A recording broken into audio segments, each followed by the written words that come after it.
Jose, what is this? This is an old typewriter. What are you going to do with it?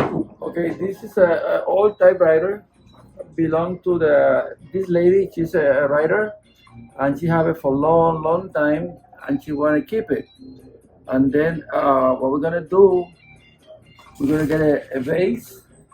We're gonna give the color of the typewriter, and then we're gonna put the base, put the typewriter on top of the base, and we're gonna do some uh, a hanger. We're gonna hang it from here, and that's gonna be on the wall. So not only do you do regular pictures, you take objects and put them in shadow boxes and frame. You'll frame anything. Right.